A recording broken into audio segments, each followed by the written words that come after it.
At ito na yung ating gagawin pagkatapos natin gumawa. Syempre pagkatapos nating dumidumihan yung ating mga gamit ay lilinisan din natin. Sa pinaka-exciting part ng pagbe-bakery mga sangkay kapag naglilinis na, dahil ang pagkasunod nito ay pahinga na. So bali dapat nating linisan yung ating mga gamit pagkatapos nating magtrabaho. Kagaya nito, itong mga planggana, itong kawali na pinaglutuan ng ating buko pie, huhugas na.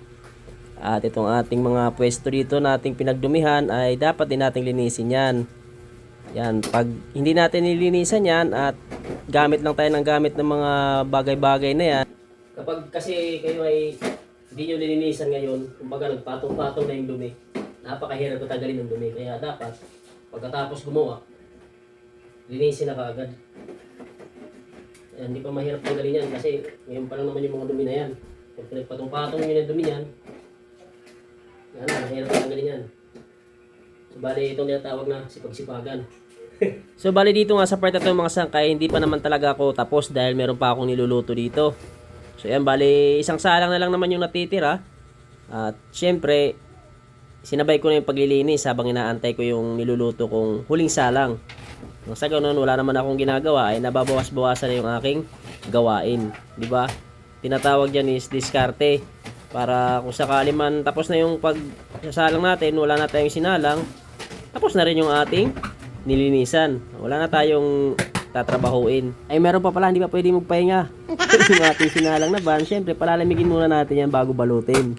Kahit na anong trabaho mga sangkay, hindi mo talaga pwedeng alisin yung pagsisipag-sipagan dahil yan talaga yung ating magiging sandalan habang tayo ay nabubuhay at nagtatrabaho para kumita. Sarili mo man yan o namamasukan ka man, talagang kailangan natin magsipag. At eto na nga, malapit na tayong matapos sa paglilinis. So ayan, pati ang ilalim ng oven mga sangkay, kung mapapansin nyo, hindi naman ganun karumi.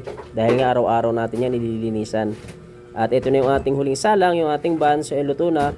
O diba, kung sakaling inantay ko munang maluto yung buns bago maglinis, edi sana hindi pa ako tapos na yung maglinis.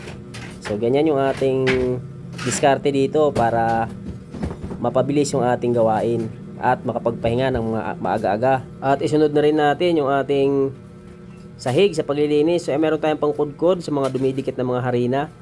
Yan, napakahalaga niya mga sangkay. So yan, habang inaantay natin lumamig yung buns ay linisin na rin natin yung sahig para kapag malamig na yung ating buns at nabalot na natin ay wala na tayong gagawin. So yan, ganyan lamang yung aking diskarte dito sa aking maliit na bakery. Kahit na solo tayo ay nagagawa natin lahat ng gawain. Nagagawa natin ng maayos. Yun ang pinakamahalaga mga sangkay. Kahit na mag-isa tayo ay nagagawa natin ng maayos yung ating mga gawain. At eto na nga mga sangkay, tapos na tayo maglinis. Inaantay ko na lang yung ibang tinapay na lumamig para ma-display. Thank you for watching!